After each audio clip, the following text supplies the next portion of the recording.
जी नमस्कार साथियों, good morning प्यारे दोस्तों, जय हिंद, वंदे मातरम, राधे राधे। आज की जो हमारी क्लास है उसमें जो टॉपिक था वो ऑलरेडी हमने कारक वाला टॉपिक कंप्लीट कर लिया है। अब उससे आगे के जो टॉपिक हैं वो करेंगे हम स्टार्ट। और आज पढ़ेंगे हम लिंग और वचन के बारे में।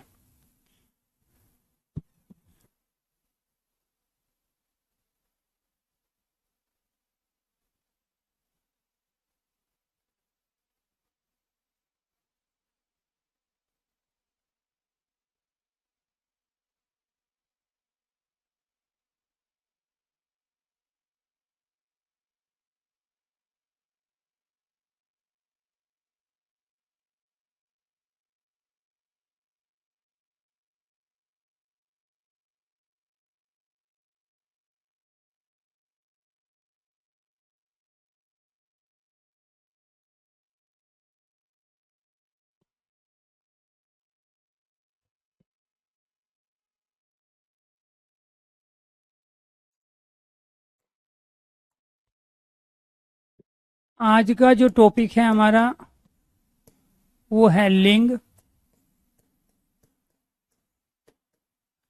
पहला प्रश्न बनता है,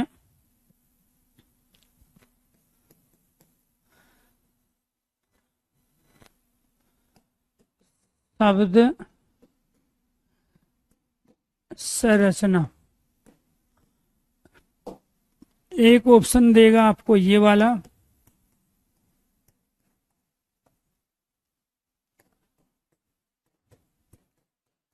दूसरा ऑप्शन देगा ये वाला, तीसरा ऑप्शन देगा ये वाला। इसमें से पूछेगा कि बताइए सही शब्द संरचना कौन सी है।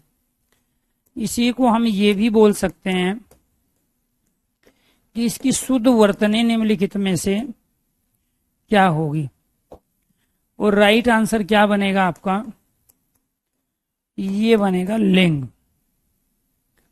ये अपने आप में आपसे फिर प्रश्न लेगा वो, इसमें से तत्सम शब्द बताइए, लिंग का तत्सम शब्द क्या है। और दूसरा प्रश्न जो अब तक आपके अलग अलग एग्जामों में पूछा गया है वो है फिर इसका अर्ध तत्सम रूप क्या होगा। अर्ध तत्सम, तत्सम शब्द हमारा ये लिंग होता है जो शुद्ध वर्तनी के रूप में हम प्रयोग करते हैं, और अर्ध तत्सम के रूप में ये वाला होता है। पहले ये था तभी ये बना। दूसरी चीज आपको ये ध्यान रखना है कि यहाँ एक कै वर्ग का अंतिम वर्ण है। कै वर्ग के अंतर्गत हम जिन वर्णों का प्रयोग करते हैं वो है कै, कै, गै, घै और एक ये है हमारा गै। इस पांचवें वर्ण के स्थान पर ही हमने यहाँ पर ये अनुस्वार का प्रयोग किया है, अर्थात ये यहाँ पर जो ये गै का प्रयोग है ये कै वर्ग का अंतिम वर्ण है। क्लियर। तो पहले वाले क्वेश्चन का आंसर हो गया शब्द संरचना, ये वाला लिंग सही है। वर्तनी में भी ये लिंग सही है जब तक ये ऑप्शन में देगा। ये आपका अर्ध तत्सम कहलाएगा और ये आपका तत्सम कहलाएगा। जब संस्कृत का शब्द संस्कृत में ही रहे लेकिन उसमें थोड़ा सा उसकी आकृति में संरचना में परिवर्तन हो जाए तो वो अर्ध तत्सम कहलाता है, ना कि तद्भव। तो ऐसे ही बहुत सारे शब्दों को हम प्रयोग करते हैं। जैसे यहां हमने शब्द ले लिया गंगा, तो ये जो गंगा है इसको हम इस रूप में भी प्रयोग कर रहे हैं। क्लियर, ये आपको ध्यान रखना है। तो यहां पर ये जो गंगा है इसी के स्थान पे तो अनुस्वार का प्रयोग किया, ये आपका तत्सम कहलाएगा और ये आपका अर्ध तत्सम कहलाएगा। तो ये तो थे आपके लिंग से संबंधित कुछ बेसिक प्रश्न। इसके अलावा पांचवा प्रश्न है शाब्दिक अर्थ। लिंग का जो शाब्दिक अर्थ होता है वो क्या होता है। लिंग का शाब्दिक अर्थ होता है संकेत, निशान, प्रतीक और चिन्ह। तो लिंग का शाब्दिक अर्थ क्या हो गया, संकेत है, निशान है, प्रतीक और चिन्ह हो गया। फिर इसके बाद बनता है परिभाषा। क्या है? जिन शब्दों से किसी वस्तु, पदार्थ, प्राणी, वस्तु पदार्थ प्राणी के पुरुष या स्त्री जाति, जिन शब्दों से किसी वस्तु पदार्थ प्राणी के पुरुष या स्त्री जाति के होने का बोध हो उसे लिंग कहते हैं। उसे लिंग कहते हैं। इसके बाद फिर प्रश्न बनता है 7वां। यहाँ पे लिंग के भेद या प्रकार। हिंदी में मूल रूप से 2 होते हैं, एक पुल्लिंग और दूसरा हम किसका प्रयोग करते हैं? स्त्रीलिंग का। लेकिन कामता प्रसाद गुरु तो 2 ही मानते हैं। किशोरीदास वाजपेयी जो चचा हैं, चचा ये कह रहे हैं कि नहीं, एक लिंग और होता है और उसका होता है उभयलिंग, जो पुल्लिंग और स्त्रीलिंग दोनों का काम करता है। तो जब आपसे पूछा जाए लिंग के मूल भेद कितने हैं, तो आप क्या कहोगे? जी, वेरी गुड। आप कहोगे पुल्लिंग और स्त्रीलिंग 2 भेद। लेकिन यहाँ पे आपको ध्यान रखना, 2 हिंदी के व्याकरण शास्त्री हुए। एक का नाम है कामता प्रसाद गुरु जो कि बड़े थे, और दूसरे हैं किशोरीदास वाजपेयी। तो कामता प्रसाद गुरु ने जो कुछ कमी छोड़ी थी, उन सारी कमियों को दूर करने का काम किशोरीदास वाजपेयी ने किया।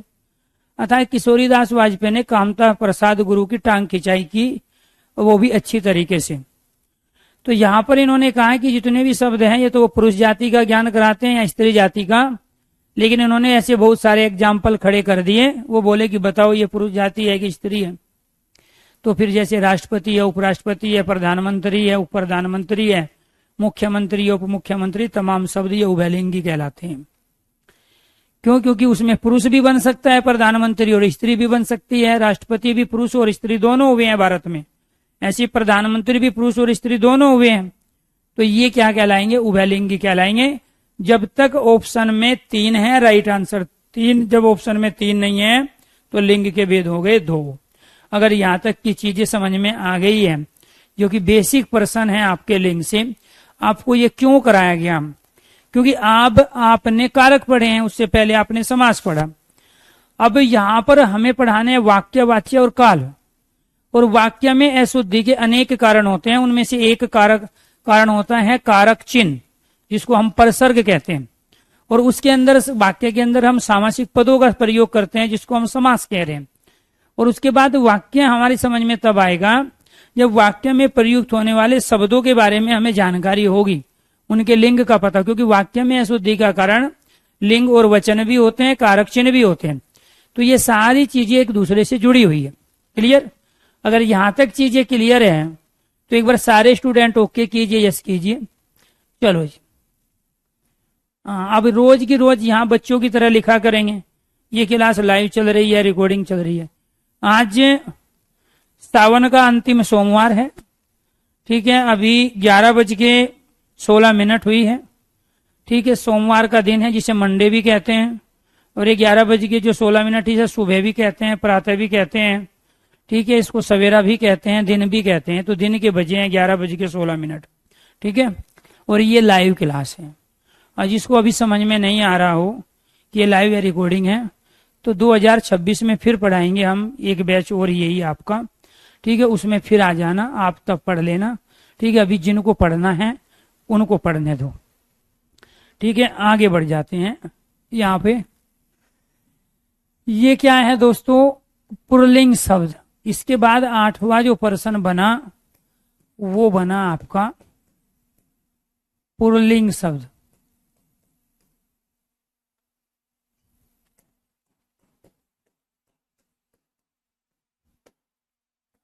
पुल्लिंग शब्द किन्हें कहेंगे जी, या पुल्लिंग किन्हें कहेंगे?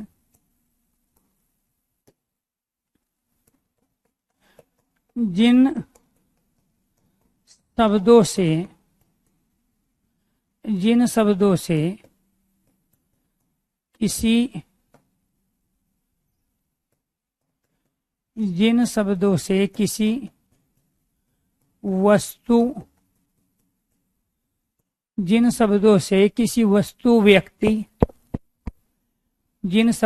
किसी वस्तु व्यक्ति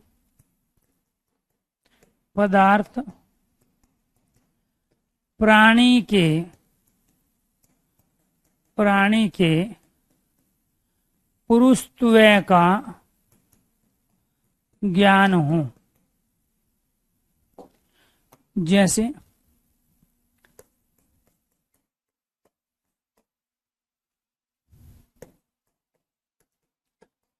लड़का, बैल, शेर,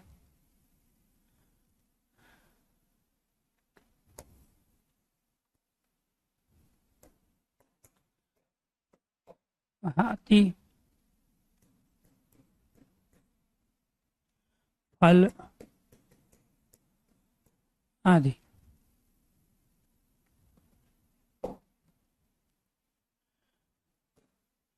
इसके बाद स्त्रीलिंग।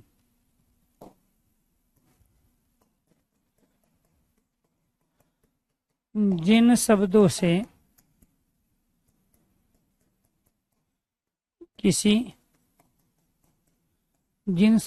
किसी वस्तु,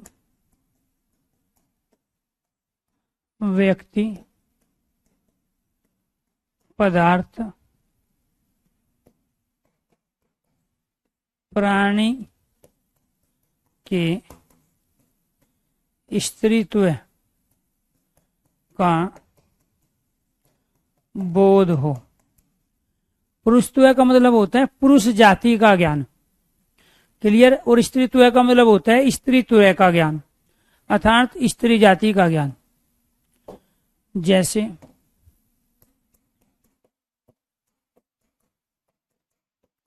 मोरनी, कुर्सी, छड़ी, नदी, रोटी, लड़की, गाय। ये सब क्या है? ये सब स्त्रीलिंग शब्द है। इसके बाद बात करते हैं उभयलिंग की। उभयलिंग क्या होते हैं? जिन शब्दों से किसी वस्तु, व्यक्ति, पदार्थ,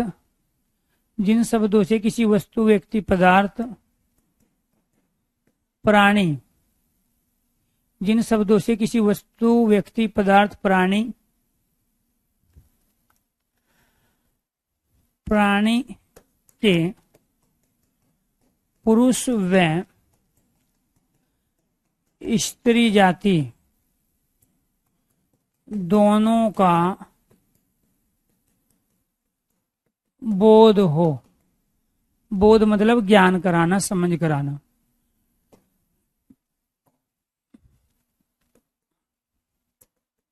दूसरा, वे शब्द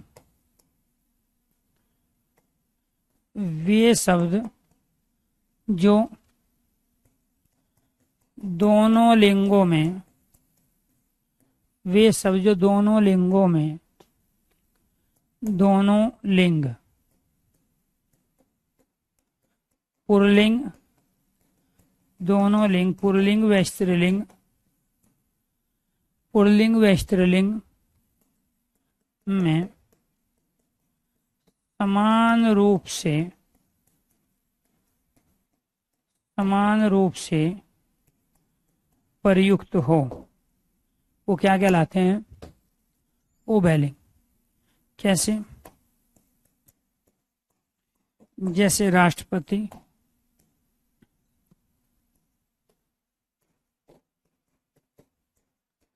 उपराष्ट्रपति,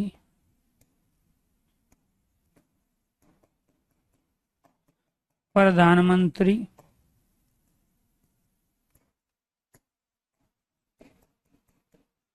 उप प्रधानमंत्री, राष्ट्रपति, उपराष्ट्रपति, प्रधानमंत्री, उप प्रधानमंत्री,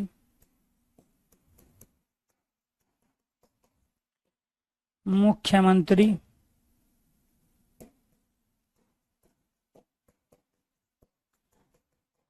उप मुख्यमंत्री,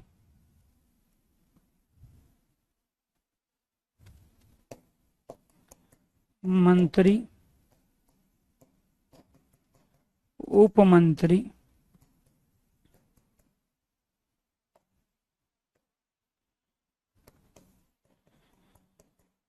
कैबिनेट मंत्री,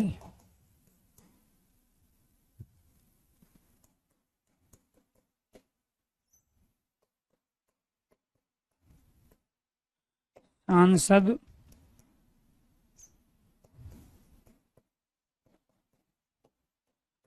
विधायक, प्रमुख,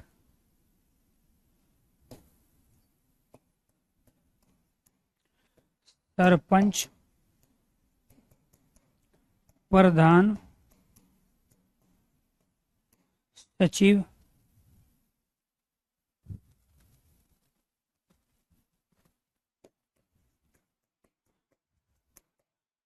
चित्रकार, मैनेजर,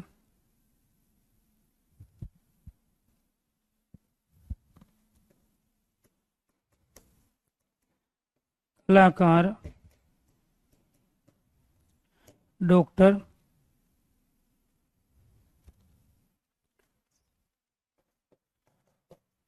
आदि।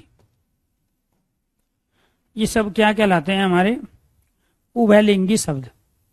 अध्यापक का तो अध्यापिका होता है, शिक्षक का शिक्षिका होता है, तो ये सब क्या कहलाते हैं? ठीक है, ये सारे के सारे हमारे उभयलिंगी शब्द कहलाते हैं। क्यों? क्योंकि हम इनसे पुल्लिंग और स्त्रीलिंग में समान रूप से इनका प्रयोग करते हैं। ये लेडीज भी हो सकते हैं, जेंट्स भी हो सकते हैं, पुरुष भी हो सकते हैं, स्त्री भी हो सकते हैं। जैसे महोदय है, उसका महोदया होता है, ये आपको ध्यान रखना है। इसलिए सचिव का सचिवा नहीं होता है, डॉक्टर का डॉक्टरनी नहीं होता है, कलाकार का कलाकारी नहीं होता है, चित्रकार का चित्रकारी नहीं होता है।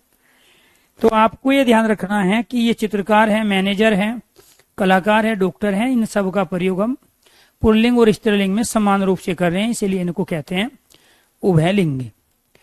जैसे भारत के प्रधानमंत्री विदेश गए हैं, श्रीलंका की प्रधानमंत्री भारत आई हैं, तो वहां हमें क्रिया से पता चलता है, जब सेंटेंस में हम इनका प्रयोग करेंगे कि हमने इसमें पुल्लिंग के लिए प्रयोग किया या स्त्रीलिंग। डॉक्टर बुला रहा है, पुल्लिंग, और डॉक्टर बुला रही है, तो वो स्त्रीलिंग हो गया। तो जब सेंटेंस में देगा तो क्रिया के आधार पर डिसीजन लेंगे। जब अकेला शब्द देगा तो हम बताएंगे कि ये उभयलिंग है, क्योंकि ये पुल्लिंग और स्त्रीलिंग में समान रूप से हम इसका प्रयोग करते हैं। क्लियर? चलो जी, अब इन पुल्लिंग, स्त्रीलिंग, उभयलिंग शब्दों को हम कैसे पहचानेंगे? क्योंकि ये तो करोड़ों शब्द हैं और लाखों शब्दों का प्रयोग हम करते ही हैं। जब भी हम किसी एग्जाम की तैयारी करते हैं, रोजमर्रा की जिंदगी में हम हजारों बार इन शब्दों का प्रयोग कर रहे होते हैं, जो पुल्लिंग, स्त्रीलिंग और उभयलिंगी के अंतर्गत आते हैं। तो इसीलिए प्यारे दोस्तों, आपको ध्यान रखना है, फिर हमें इन पे कंडीशन अप्लाई करनी पड़ेगी। तो जब कंडीशन अप्लाई करेंगे तब हमें इन्हें पहचान पाएंगे, क्योंकि और कोई तरीका इनका नहीं है। ऐसा देखने में आया है कि जो पुल्लिंग शब्द होते हैं उनमें हम आ प्रत्यय का प्रयोग करते हैं। जैसे यहां हमने मोटा शब्द ले लिया, तो इसमें आ गया है। ठीक है, ऐसे ही हमने यहाँ पे आव का प्रयोग कर लिया, चढ़ाव, ये यहाँ आव आ गया। ऐसे ही हमने यहाँ आपा का प्रयोग कर लिया, आपा बुढ़ापा, ये आ है और ये पा आ गया। ऐसे पन प्रयोग करते हैं तो यहाँ लड़कपन है। न प्रत्यय का प्रयोग कर लिया यहाँ पे हमने, तो ये हमारे पुल्लिंग शब्द बने। तो पुल्लिंग शब्दों की पहचान में हम प्रत्ययों का प्रयोग कर सकते हैं। जैसे अगर मैंने यहाँ पे कहा कमरा या लोटा, तो लोटा में भी अंत में आ है, कमरा में भी अंत में आ है। लड़का प्रयोग कर रहा हूं, इसके भी अंत में आ है। तो जिन शब्द के अंत में आ होता है, सारे नहीं है, ये कंडीशन केवल 99.9% शब्दों पे लगेगी। अब यहां पर अगर 100% ये कंडीशन अप्लाई हो जाए तो फिर हमें पढ़ने की आवश्यकता नहीं है, हम बिना पढ़े भर्ती हो जाएंगे। तो हमें ये ध्यान रखना पड़ेगा कि आखिर ये जो कंडीशन हम बना रहे हैं ये 99.9 पे क्यों अप्लाई होती है, 100 पे क्यों नहीं है? क्योंकि हर कंडीशन का कोई ना कोई अपवाद होता है। जैसे हमने यहाँ भाषा शब्द प्रयोग किया, तो भाषा में तो यहाँ अंत में क्या है, आ है। भाषा के अंत में क्या है, यहाँ पे आ है। तो इसीलिए भाषा तो स्त्रीलिंग शब्द है, तो इसीलिए आ, आव, आपा, पन और न प्रत्यय वाले अधिकांश शब्द पुल्लिंग होते हैं। कंडीशन ये बनी। और चूंकि आपको सरकारी नौकरी चाहिए और सरकारी नौकरी 99.9% अगर ज्ञान हो जाए किसी के बारे में तो उससे मिल जाती है। 100% अगर ज्ञान हो गया तो विद्वान, लेखक, साहित्यकार बन जाओगे, फिर सरकारी नौकरी नहीं लगेगी। तो बहुत सारे बच्चों को चुल रहती है, ब्रेन की खाज जिसको कहते हैं। सर जी अब ये बताओ, आपने कहा कमरा, इसमें क्या होगा? जैसे मैंने अभी कहा, तो बहुत सारे बच्चों को खाज हो चुकी है। सर जी पुलिस बताइए, पुलिस क्या होगा? सर जी ये बताइए। अब मैं कह रहा हूं ये करोड़ों शब्द है, आप मेरे से ज्यादा 50 शब्द पूछ सकते हो। तो उन करोड़ों शब्दों को हम इन कंडीशन को अप्लाई करके, ये जो अब तक आपने पढ़ा है इसको अप्लाई करके आप कर सकते हो। शब्द संरचना, लिंग की शुद्ध वर्तनी ये होगी। ठीक है, ये तत्सम है, ये अर्ध तत्सम है, ये पूछा गया है। ये भी पूछा गया है कि यहाँ जो अनुस्वार आपने लगाया है ये किस वर्ण के स्थान पे आया, ये कै वर्ग का अंतिम वर्ण है। ठीक है, ये चीजें आज आपको पहली बार पता चली। शाब्दिक अर्थ, लिंग का संकेत, निशान, प्रतीक, चिन्ह, अर्थात ऐसा कोई संकेत, ऐसा कोई निशान, ऐसा कोई प्रतीक, ऐसा कोई चिन्ह जिससे हमें पुरुष या स्त्री जाति के बारे में पता चलता हो कि ये पुरुष जाति का है, ये स्त्री जाति का है। ठीक है, जिन शब्दों से किसी वस्तु, पदार्थ, प्राणी, पुरुष के स्त्री या पुरुष या स्त्री जाति के होने का बोध होता है उसे लिंग कहते हैं। लिंग के भेद 2 भी होते हैं, 3 भी होते हैं। हिंदी में मूल भेद 3 होते हैं। हिंदी में कुल भेद लिंग के जो है 3 होंगे। मूल भेद 2, स्त्रीलिंग, पुल्लिंग, और तीसरा भेद उभयलिंग। इसके बाद पुल्लिंग किसे कहते हैं, स्त्रीलिंग किसे कहते हैं, उभयलिंग कौन सा है, और उभयलिंग के अंतर्गत कौन कौन से शब्द आते हैं, ये सारे आपके सामने होंगे। अब मुद्दा ये है कि वे जो कंडीशन कौन सी है जिससे हम पहचान कर सकते हैं।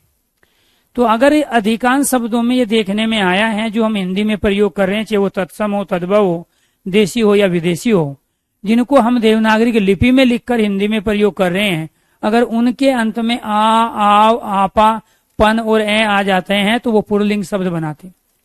लेकिन यहाँ शब्द आ गया बकरा, तो पुल्लिंग है।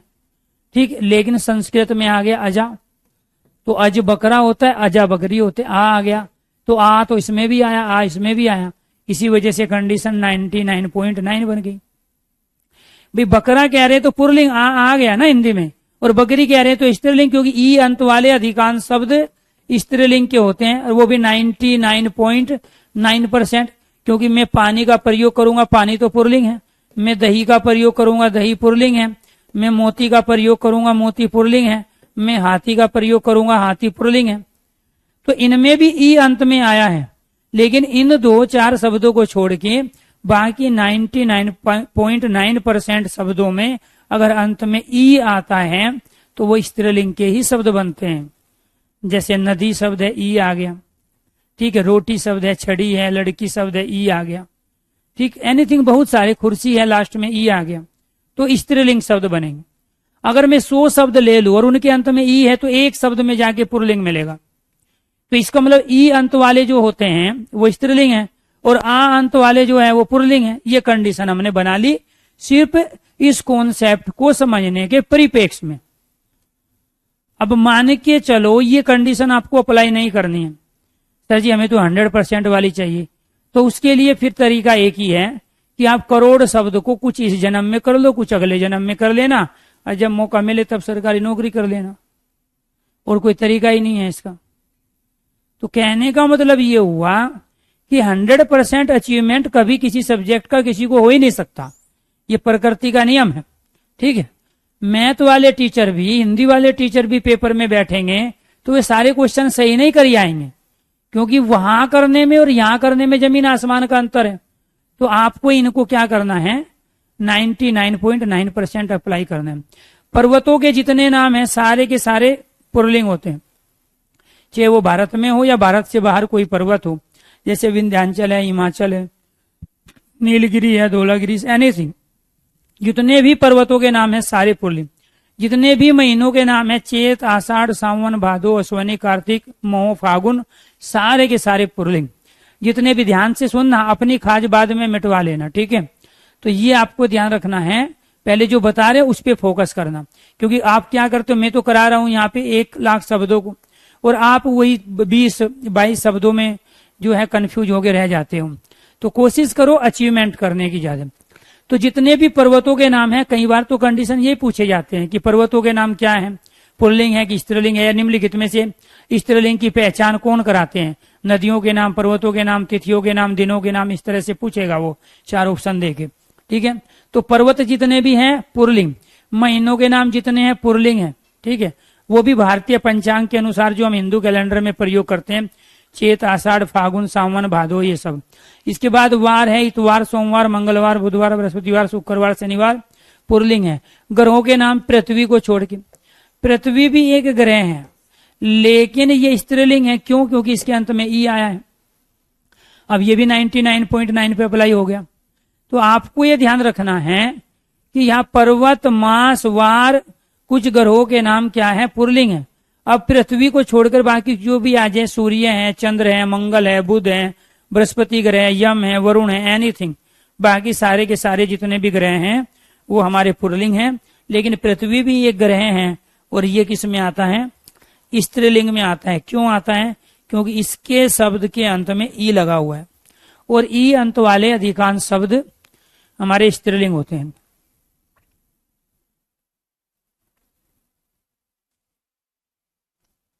चलो जी, अब अशोक कह रहा है सर मैंने जीडी में हिंदी 100% सही की थी।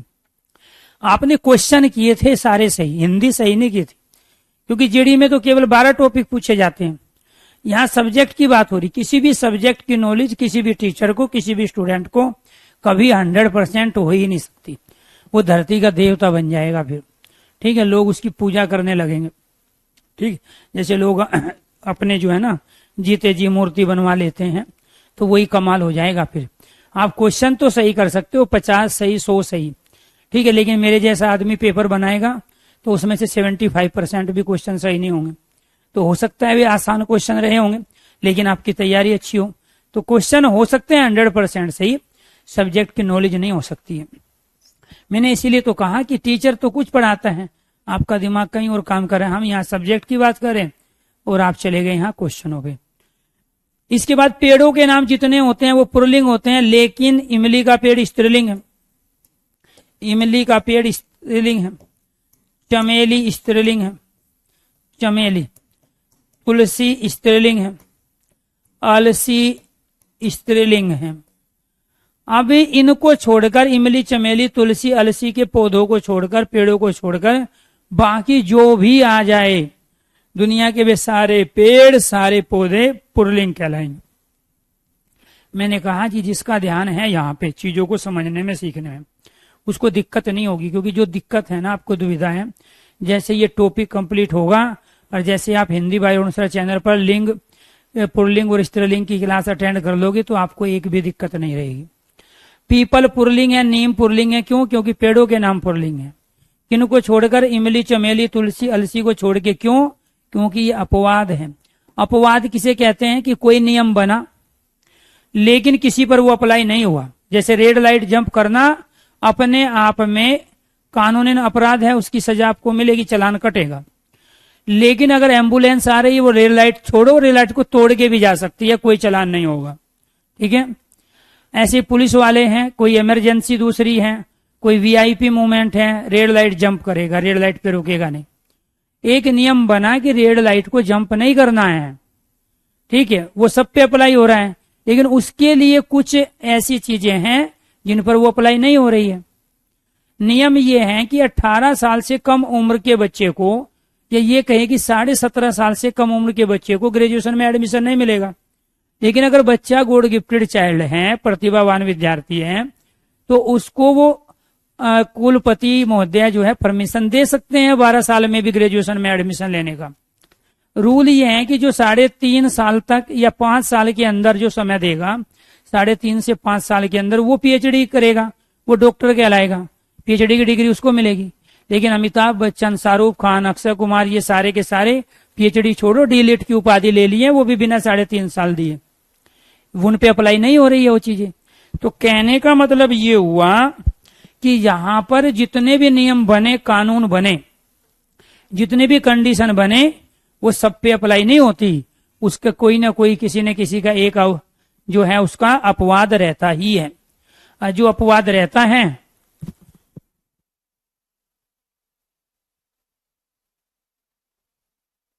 कि उसकी डायरेक्शन चेंज कर देता है।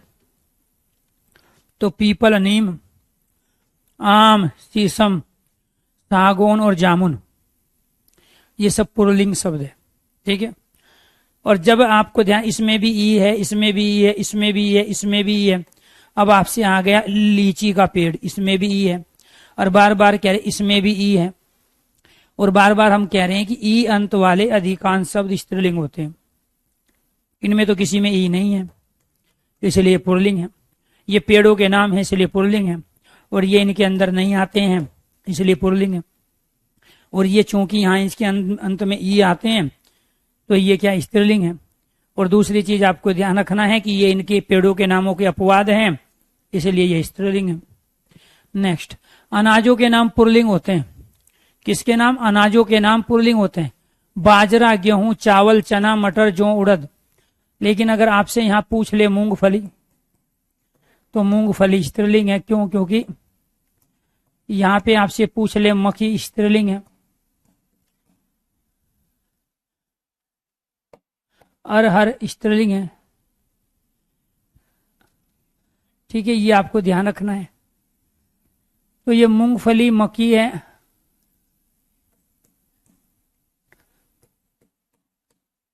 अरहर की दाल क्या है? मूंग की दाल स्त्रीलिंग है। ज्वार, मेथी, ये सब स्त्रीलिंग है, ये अपवाद है। इसमें भी, इसमें भी, इसमें भी, ये भी सब अनाज है। ये मेथी भी अनाज है, मूंग, ज्वार, अरहर, मक्की, मूंगफली, सब ये अनाज है, लेकिन वे स्त्रीलिंग है। अब आपसे कोई पूछने लगे मक्का बताइए, क्या मक्का पुल्लिंग है? क्योंकि आया है अंत में। भाई मक्का और मक्की में अंतर क्या है? ये पशुओं के चारे के रूप में प्रयोग होती है, इस पे हम भुट्टे आने का इंतजार करते हैं। क्लियर? तो यानी कि जितने भी अनाज है, चाहे वो बाजरा है, गेहूं है, चावल है, चना है, मटर है, जौ है, उड़द है, इनके अलावा और कोई दाल आ गई, चने की दाल आ गई, सब पुल्लिंग कहलाएंगे। लेकिन किसको छोड़ के? मूंगफली को, मक्की को, अरहर को, मूंग को, ज्वार को, मेथी को, इनको छोड़कर। ये अपवाद है, ये स्त्रीलिंग शब्द है। द्रव्य पदार्थों के नाम पुल्लिंग होते हैं। जितने भी लिक्विड हैं, तरल पदार्थ हैं, वो अपने आप में क्या है? पुल्लिंग है। जैसे पानी है, पुल्लिंग है, दही है, पुल्लिंग है। ठीक है, ये सब क्या है? पुल्लिंग। तो यहाँ पानी, सोना, तांबा, लोहा, घी, तेल, तो तेल लिक्विड है, घी लिक्विड है, दही लिक्विड है, पानी लिक्विड है। तो तरल पदार्थ जितने भी हैं, अब वो कोई भी तेल आ जाए, पेट्रोल आ जाए, डीजल आ जाए, वो भी तरल पदार्थ है, द्रव्य है। तो पेट्रोल और डीजल दोनों के दोनों पुल्लिंग शब्द है। तो यानी कि जो लिक्विड है, तरल पदार्थ है, अर्थात द्रव्य पदार्थों के अंतर्गत आते हैं, वो सब क्या कहलाते हैं हमारे? वो पुल्लिंग कहलाते हैं। रत्नों के नाम आपको ध्यान रखना है, वो क्या है? पुल्लिंग है। जैसे यहाँ हीरा है, पन्ना है, मूंगा है, मोती है, माणिक है। लेकिन कोई आपसे चांदी पूछने लगे तो चांदी स्त्रीलिंग शब्द है। क्यों है? चांदी अपवाद है। ठीक है, चांदी क्या अपवाद है? रत्नों में आएगा तो भी अपवाद है, चांदी स्त्रीलिंग शब्द है। एक तो इसमें ई आया इसलिए है। अब लोहा आ जाए, सोना आ जाए, तांबा आ जाए, ठीक है, जस्ता आ जाए, एल्यूमिनियम आ जाए, ये सब पुल्लिंग शब्द है। लेकिन चांदी क्या है? स्त्रीलिंग है। देह के अवयवों के नाम पुल्लिंग होते हैं, लेकिन सारे नहीं होते। किसको छोड़ के? आंख को छोड़ के। भुजा, बहा, कोहनी, कलाई, हथेली, उंगली, ठीक है, हथेली, उंगली, ठीक है, भौएं, ये सब स्त्रीलिंग है। आंख स्त्रीलिंग, भुजा इसको कह रहे हैं ये भुजा है, इसी को बहा कहते हैं, ये कोहनी है, ये कलाई है, ये हथेली है और ये उंगली है। तो इन सब को क्या कह रहे हैं हम? स्त्रीलिंग। तो जो मैं ये रेड से लिख रहा हूं ये इनके अपवाद है, ये सारे के सारे आपके स्त्रीलिंग शब्द है। लेकिन मस्तक, माथे को कह रहे हैं मस्तक है, दांत, हाथ, कान, गला, तालु, रोम, बाल, ये सब सारे के सारे पुल्लिंग है। तो ये लिखा हुआ है मोती स्त्रीलिंग है। ये लिखा हुआ है मोती। आपको कहा था ना कि पानी है, दही है, दही में भी ई लगा हुआ है, पानी में भी ई लगा हुआ है, मोती में भी ई लगा है, हाथी में भी। ये ई अंत वाले शब्द पुल्लिंग होते हैं। कौन से? पानी, दही, मोती, हाथी। और बाकी ई अंत वाले क्या होते हैं? स्त्रीलिंग होते हैं। ठीक है, तो यहाँ पे ये जो कंडीशन बनी, देह शरीर को कह रहे हैं, अवयव भाग को कह रहे हैं। तो शरीर के जो भाग है, शरीर के जो अंग है, वो अधिकांश पुल्लिंग होते हैं, लेकिन कुछ को छोड़कर। ये भी शरीर के अंग भाग है, लेकिन ये स्त्रीलिंग है। जल, स्थल, भूमंडल के भागों के नाम पुल्लिंग है, लेकिन कुछ को छोड़ के। जैसे शब्द आ गया नदी, ये भी जलीय है, स्त्रीलिंग है। लहर स्त्रीलिंग है, नहर स्त्रीलिंग है, नाली स्त्रीलिंग है, झील स्त्रीलिंग है, ये अपवाद है। ये सारे के सारे क्या हैं? स्त्रीलिंग है। जलीय भाग है, ये कह रहा है खुद। जलीय तथा भूमंडल के भागों के नाम पुल्लिंग है, लेकिन ये भी तो जलीय भाग है। नदी, लहर, नहर, नाली, झील, ये सब स्त्रीलिंग है, ये अपवाद है। अब द्वीप आ गया, जलीय भाग, पुल्लिंग कहलाएगा। समुद्र पुल्लिंग कहलाएगा। सागर, हिंद महासागर, प्रशांत महासागर, लाल सागर, भूमध्य सागर, सब अपने आप में पुल्लिंग कहलाएंगे। तालाब आ जाए, पुल्लिंग है। तो यहाँ किसी भी देश का नाम आ जाए, पुल्लिंग है, लेकिन श्रीलंका को छोड़कर। किसको छोड़कर? श्रीलंका को छोड़कर। श्रीलंका देश का नाम है, लेकिन श्रीलंका स्त्रीलिंग है, अपवाद है। श्रीलंका क्या है? अपवाद है। तो देशों के नाम पुल्लिंग होते हैं, एक कंडीशन बनी।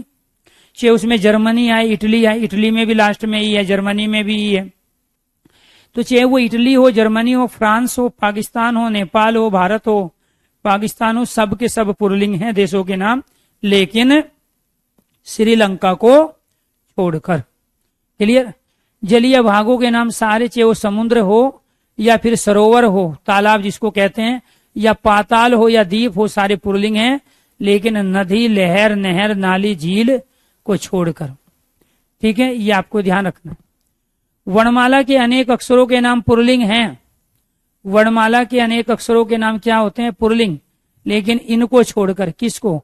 छोटे ई, बड़े ई और री को छोड़कर। इनका प्रयोग हम किस में करते हैं? स्त्रीलिंग में करते हैं। छोटे ई का जैसे रीति स्त्रीलिंग शब्द है, नदी स्त्रीलिंग शब्द है। ठीक है, तो ये आपको ध्यान रखना है, इनका प्रयोग हम स्त्रीलिंग में करते हैं। बाकी चे ए आ जाए, ऊ, आई, ओ, कै, खे, गे, ये सब पुल्लिंग कहलाते हैं। नित्य पुल्लिंग शब्द, कुछ शब्द ऐसे हैं जिनका स्त्रीलिंग नहीं बनता है, उनका हम क्या करते हैं? मादा लगा के बना लेते हैं। जैसे इसमें हमने लगा दिया, तो ये बन गया मादा तोता, मादा मच्छर। क्या बन गया? मादा तोता। ठीक है, इसके बाद में मादा तोता स्त्रीलिंग बन गया। इसके बाद मादा मच्छर, मादा कौवा, मादा कौवा, मादा बिच्छू। इससे क्या बन जाएगा, मादा बिच्छू। तो दोस्तों आपको ये ध्यान रखना है, जो नित्य पुल्लिंग, नित्य मतलब हमेशा सदैव पुल्लिंग होते हैं, उनका स्त्रीलिंग रूप नहीं बनता है। यहाँ तो तोता का तोती नहीं बना सकते, मच्छर का मछली, कौवे का कौवी, बिच्छू का बिच्छी नहीं बना सकते। जो नित्य पुल्लिंग होंगे, सदैव पुल्लिंग होंगे, उनमें हम मादा लगाएंगे। जैसे खरगोश आ गया तो मादा खरगोश, खरगोश पुल्लिंग है तो उसका स्त्रीलिंग खरगोश ही नहीं हो जाएगा, मादा लगा के उसका मादा खरगोश। अब ये मादा तोता, मादा मच्छर, मादा कौवा, मादा बिच्छू, ये स्त्रीलिंग बन गया। ये मादा मच्छरी है जो डेंगू फैलाता है, नर वाला कुछ नहीं कहता बेचारा। जो सर में जो चोंच मारते हैं वो मादा कौवा ही होता है, नर वाला कुछ नहीं करता है, काव काव करता रहता है दूर बैठे हुए।